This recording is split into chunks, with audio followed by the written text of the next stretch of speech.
Hello everyone and welcome back to the channel. I hope you're all doing well today. Today's video is going to be a very important one, so I do suggest that you watch it thoroughly and stay to the very end. Before I get into the video, today's sponsor is by yours truly as always. Just want to mention about the Cardonomics communities that you can join today. One of them being the Facebook community, which I'll leave the link in the description below. The other one being the Discord community, where a lot of awesome things are happening. And I'll just quickly share on the screen some messages that I've got and some reviews from people that are currently there, just so you don't have to take my word for it. So today's video is going to be about what I believe is coming between now and the end of the year. So this is going to help prepare you for what I believe is coming in the Pokemon markets in particular, and especially those who like to grade and hold graded cards. This one's probably going to impact you the most. So again, this is very important information that you need to know now to better prepare yourself for what is coming. So without further ado, I'll get into this video. So I want to start with this chart that I made a while back. I did make a video on this, and what this chart is the Pokemon cycles overlaid on the land cycle. And at the bottom there, as you can see here, I've got the Fed fund rates. So what that is basically the interest rates in America. I do focus on America because it is the biggest market and it's what impacts the rest of the world. So when the American market's strong, you see higher Pokemon prices, and when you see them going through a crash or a recession, whatever you want to call it, then you see prices start to retrace. And that's what I want to go over today. And what I want to focus on here is this area here. So I want to go through some very early Sword and Shield sets all the way through to some more current ones, so early SV. I didn't want to use later SV sets for the simple fact that we just don't have enough data. And I like more data to look at so I can make a better picture of what is going on. So how I want to tie all this together, and bear with me here, you might have to watch this over a few times just to understand what I'm saying, but I will do my best to explain. So early Sword and Shield is around this area here. And what this chart represents is, and again, this isn't an exact way of things are going, like they're not going to go in this direction always. There's a lot of chop in between, but this is a general direction. So here you have a mid-cycle correction, and that's what we've seen during the C19, which I've marked there. And when I'm going to show you some single cards and sealed boxes and put things together in the sense that how much Pokemon printed because the demand spiked up around here, and how long that takes. So Pokemon has to take at least 6 months minimum to be able to take orders for current demand and be able to get them to the printers and get them distributed out to the regions that need it. So it's a long process. So when that happens, and in that time, the conditions can dramatically change, which is what I'm going to point out. So I just want to spend a bit of time here just to paint the picture again. So that's what we're seeing here with Sword and Shield. You get to this stage here, which is more of a recovery phase. So after we had the big pump during COVID, and we've seen the Logan Paul video that's pointed out here, and we've seen in particular vintage and a lot of modern cards spike in price like we're seeing today, which is why I want to make this comparison. Well, you got the dip again. So this is what's represented here. And this chart, I didn't make this. This has been around for years and years and years. And this is why this stuff is incredibly good to know and be aware of, because it does work. It does give us good data. And this is how I'm able to predict what's going to happen in the Pokemon markets next. So definitely something to keep an eye on. And another thing to point out here is I put the Fed funds rate here because this grey area marks a recession, which is COVID-19. And you can always see that every time that the American economy is in trouble, or any economy in that matter, they start to lower interest rates, which is designed to stimulate the economy because they need people to spend more money. So this makes debt cheaper. That's the whole point of it. So people have more money to spend to put in the economy. Therefore, people start spending more money on things like Pokemon. But it means we're in trouble. And that's when we got this part here. We were at record low rates for a long time, because people needed to spend money because we had such a dramatic event like the C19 event, and that led to high inflation, which led to the next part here, where they had to raise rates to rein in spending because inflation got out of control, and that's what happened. And that's where you get here, which is the recovery phase, where not a lot of people are spending money. So anyone with a mortgage or with a loan they had to spend more money to pay back those loans. And again, things like wages going up happen, so that takes a while to catch on, and that's going to fuel this part here, which I'm going to talk about today, which is where we're at now, which is called the winner's curse, which is the most euphoric phase, or the most where most of the gains happen before the big crash. And that's the main thing I want to talk about as well, the big crash, because it is going to happen. It's inevitable. It's just a matter of when. So this gives us a picture of what could be coming next in not just Pokemon, but all risk-on assets, or all assets that people invest in today's world. So yeah, just keeping this in mind, let's go over the first card I'm going to look at. So the first card I've got here is the Snorlax VMAX from Sword and Shield base. And the reason why I picked this card is because, well, a couple of reasons. So this data only goes back so far, and this is the best start I could find with the data I've got to work with to paint a picture of what I was talking about. So I'm going to start here at the Snorlax, which is the hit card of the set. And what I want to focus on here is, again, take note of the dates that we're looking at here. So 2020, COVID happened around March. We had the big dip, which you can sort of see, this was coming down here. So we had a really bad time. Everyone was panicking here. And then we had the stimulus and the lowering of rates where people got money from the government, and debt become cheaper, or borrowing become cheaper. So people felt really rich here in a sense. So they had a lot more money to spend. This fuels things like people's Pokemon card, hobbies, addictions, whatever you want to call them. But this all contributes to that, and this is why I want to point it out. So we had the big run up here on Snorlax. So this went from 150 AUD to around 450 AUD, even more. So that's a 3x on the card, which is massive. We're talking about a Pokemon card here. So we're seeing that run up, and then we got the decline. And another thing I want to point out here is population plays an important role, because when you only have 2,500 cards, and then you get to this point here where people panic and want to sell, well, there's only a possible of 2,500 cards that can hit the market at any one time, and that's not going to happen because not everyone's going to sell. But it just puts less pressure, or less selling pressure on the card when there's not as many available in the market. But during this phase here, like, no one's spending money, and that's why you get this obvious decline in the chart for this particular card. And another thing I want to point out with this particular card is, because we got a low population, the unwind was a lot slower and less dramatic than a card I'm going to show you next. So now we've got the Charizard VMAX from Darkness Ablaze. Again, take note, population 18,800. It's a very high pop compared to the Snorlax, and that's why you get a more dramatic sell-off. And again, take note of the dates, September 6, 2020. Here, we went up to October 2020 and still on decline. And also take note that the more cards that get opened from sealed boxes, the more that's out in the open market. So it is a supply and demand thing. So this is why you see a decline here. And you're going to get to this part here where this is where we had the first Bitcoin top. And I do believe there's correlation there with Bitcoin and other assets like or markets like the stock market. So the S&P did top after the Bitcoin second top, which I'll go over a bit later. I'm just mentioning these things so we can make correlation, because it does affect other assets. So we had a run up here into April, which, just before the first Bitcoin top, where we had a big correction, and you see that correction also here on the Charizard. And then you just see more further decline when we go through that recovery phase. Like, no one cares about this card anymore. It's gone down in price. Some people have lost a lot of money. The sentiment's really bad on this particular card because of what happened. Okay, so let's take note of that, and it's never really recovered. Okay, that's something to really take note of. Like, high population, alongside bad conditions. So when people aren't spending money anymore due to the economic conditions outside of Pokemon. And again, I want to point out that it doesn't matter how good the set is or how bad the set is. People are going to gravitate to what's hot at the time when people are spending money. And that's why you get this. And then the opposite's true. When people stop spending money because the economy is bad,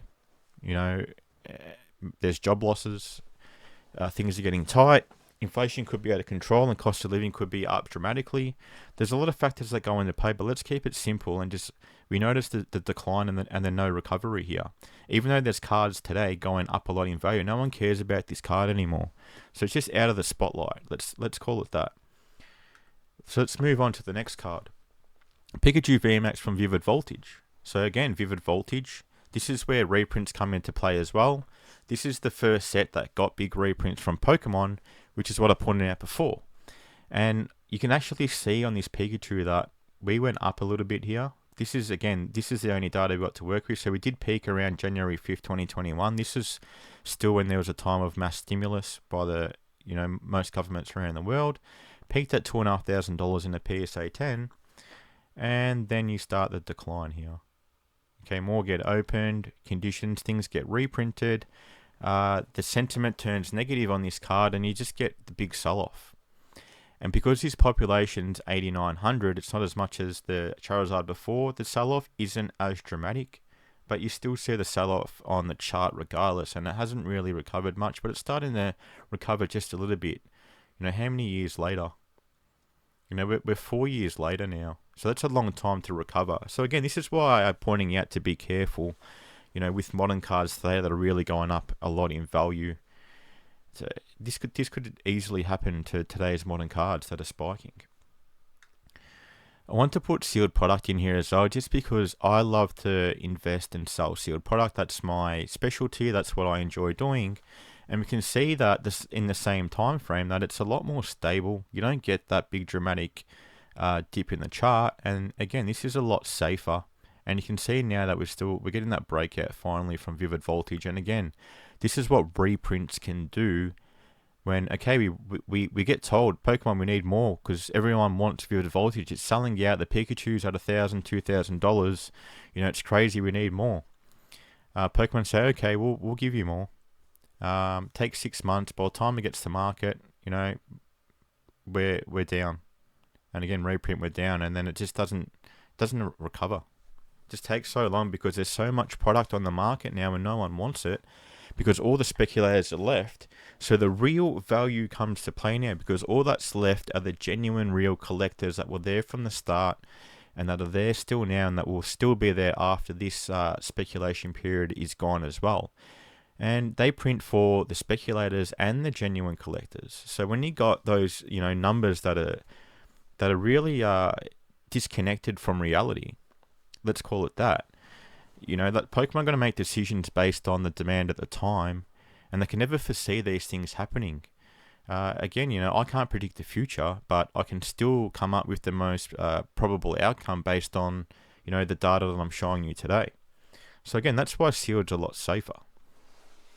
Let's move on to the Charizard V from Champion's Path, another one that got reprints. So Champion's Path, as I remember, was basically the first ETB to get reprinted, like it did.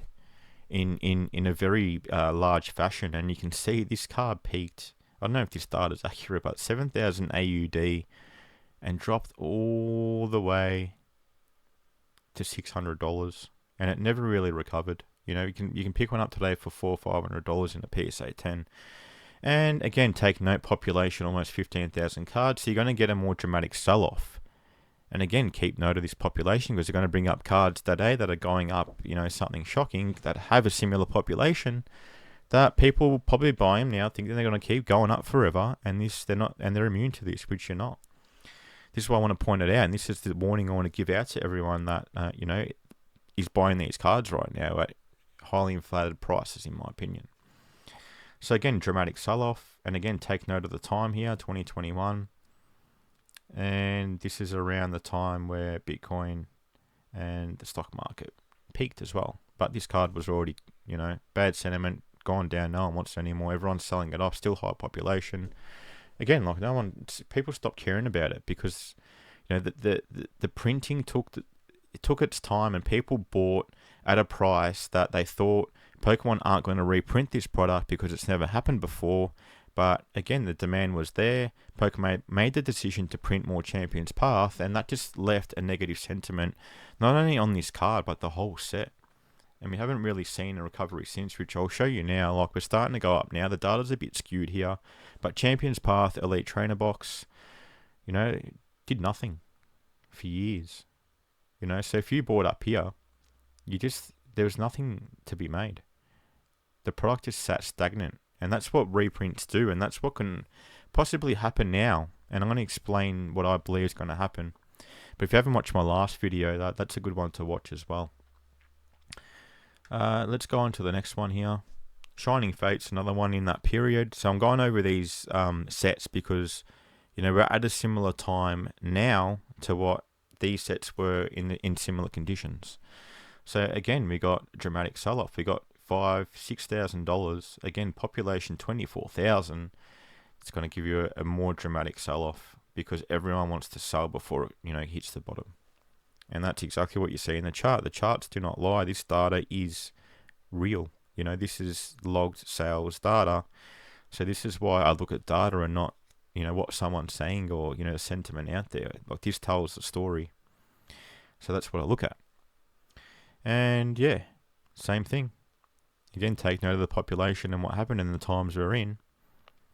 You know, we can go back to the chart a bit later once I go over this. But again, Shining Fates took a big dive. And again, another thing to point out is, if it is a weak set, you know, it could be a victim of being a very average weak set. But in the conditions, people are buying it because that's what's hot at the time. That's what's new. It's a new shiny object.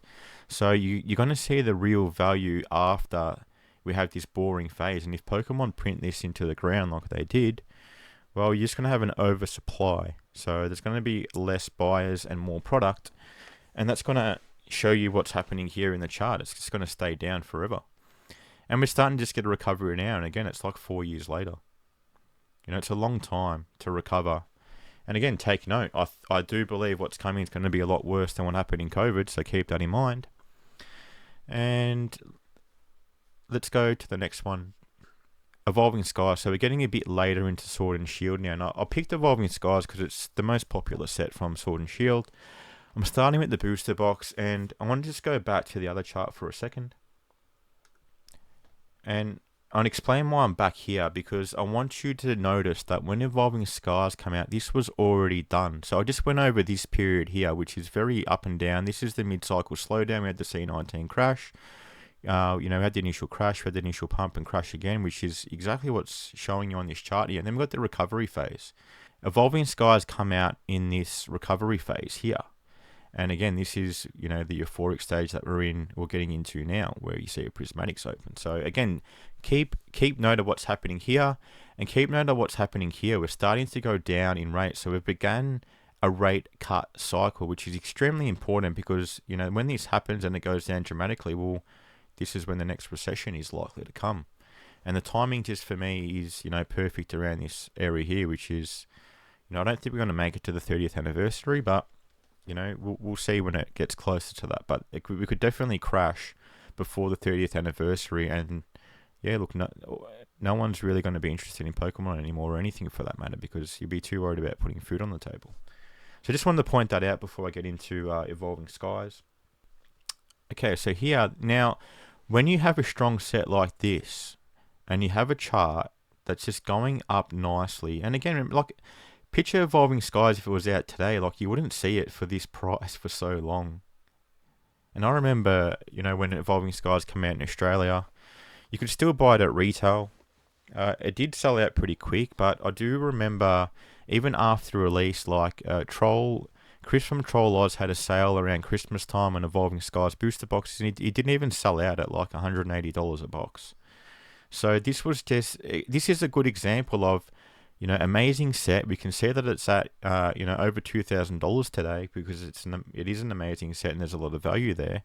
And we have, you know, conditions that have changed now where people are spending a lot more money. But when you go back here, like Evolving Skies, if it was released today, like Prismatic was, you know, it would have sold out before, and you wouldn't see booster boxes at this price. So this is why the economic conditions outside of Pokemon matter way more than the actual set that's coming out at the time. So I want you to get that, you know, in your head and ingrain that we should be looking at the economic conditions before we look at the actual set, if we're someone that cares about the value. So yeah, like, this is a more natural, because we're in the recovery phase. So this is more of a natural movement. And then you're going to see, once we start this really crazy uptrend here, is when the conditions change to where we're getting that euphoric stage, as I pointed out on the chart. So end of 2024, you can see right here, into 2025 is when you get this dramatic, swing up, because the conditions are changing. That's what I want to point out. This is what's important. This is normal. All this time, natural growth for a very good set. This is exactly what you want to see. This is not normal. And another thing to point out, sealed boxes have a diminishing supply. So even if we do get a crash, if there's not enough boxes to hit the market, well, the decline of price isn't going to be as dramatic as what I'm going to show you next. So no one wants to hear this. Everyone loves this card. It's very popular. Things to take note. Population at 15,000, it's fairly high. We see a nice, more natural rise during that recovery period. Like, this is normal for me, and that's okay. Like, price probably suits where the card should be here. But then we get into this dramatic energy, and now we're getting crazy. So you see how this is a natural increase of price, okay? This is natural demand. This is no speculators here. This is just people that are getting into the hobby for the right reasons, who really love this card. This is when speculators enter the market. This is people just wanting to make money, and it doubles in price from 2,000 to over 4,000. This isn't normal.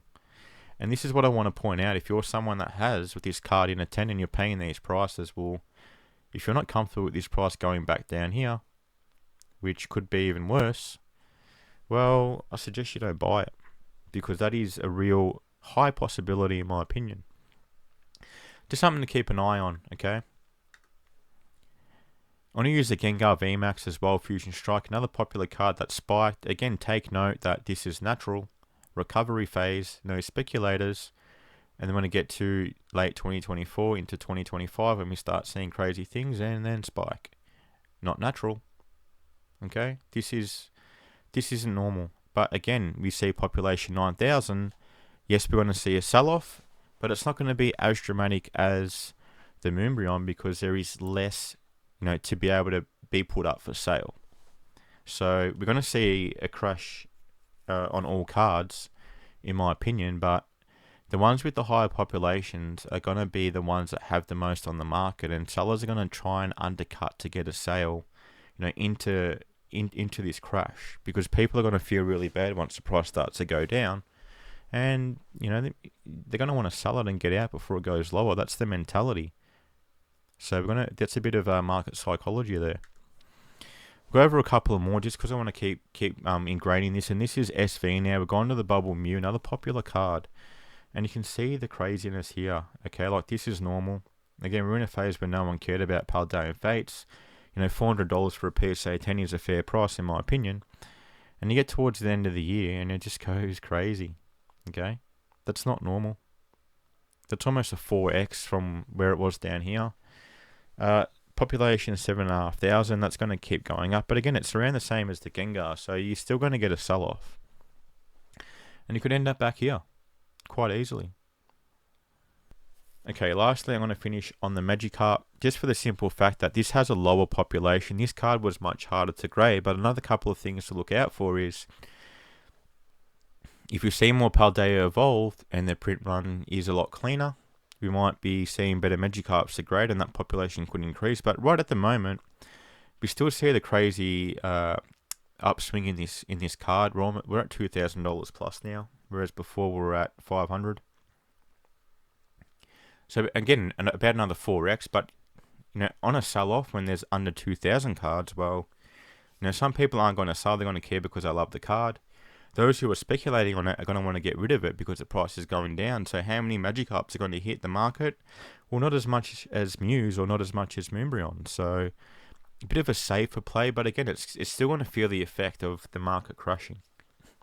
Just something to think about. So we'll just go back to the chart just to finish off this video again. So again, explaining what I was explaining before. Now we're in this energy where we see prices get crazy. And again, I told my community about this, a long time ago now. My community was prepared for this well in advance. If you were listening to what I was telling everyone, I know I prepared for it. I publicly told everyone what I was doing through all this time and what I'm doing now. So if you follow me and join the community, you will also find out.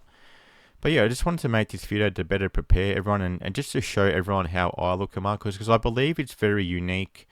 I don't believe there's any content creators out there who look at these broader economic cycles like I do, or even understand them on the level I do, and implement, Pokemon inside of that. It's something very different, and it's something that really works and is very practical. So, you can try this at home. This is very experimental, but again, it's been very effective for me, and it's made me very successful in a lot of things that I do. So we're in this phase now. So this is the warning. Be very careful, because the sets that are coming out now, and again, this is my guess based on what I know. I do have a TCG business in Australia that's very successful. I do have distribution access to the only distributor for Pokemon in Australia. So again, I do know what's going on especially in Australia. So I do believe that in June this year that this is going to be the pivot. So please listen to this carefully, because what's happened here is going to happen here on a more dramatic level. So this is going to be an increased. What happened here is going to happen here tenfold. Okay, this is going to be a very bad crash. So the similarities are that we believe that the supply issue is going to be fixed, around June. So in time for the new set coming in May. So if supply starts to fix, and again, it's not going to happen overnight. This is going to be something that happens, over months. If we start to get more stock in July, and then the next set, we still see demand, around here, getting to 2026. Again, the next set, there's even more product. And then we start to see the economy be a bit shaky. This is way before 30th anniversary. Well, distributors around the world are going to end up with a shitload of product, but then the demand's going to start going away. So keep that in mind, because that's exactly what happened here with Vivid Voltage, Champion's Path, Shining Fates, Battle Styles, Chilling Reign. Exactly what happened there, and that's exactly what's happening now. And again, I'm going to emphasize this is going to be a lot more dramatic as we're at the end of a major cycle. And yeah, take that as you will. Again, this isn't financial advice. This is just my opinion, and I just like to share these things with you guys, because one, I enjoy it, and two, I think it's good information to take on board to help you make better decisions. So I hope you enjoyed this one, and I will see you on the next one.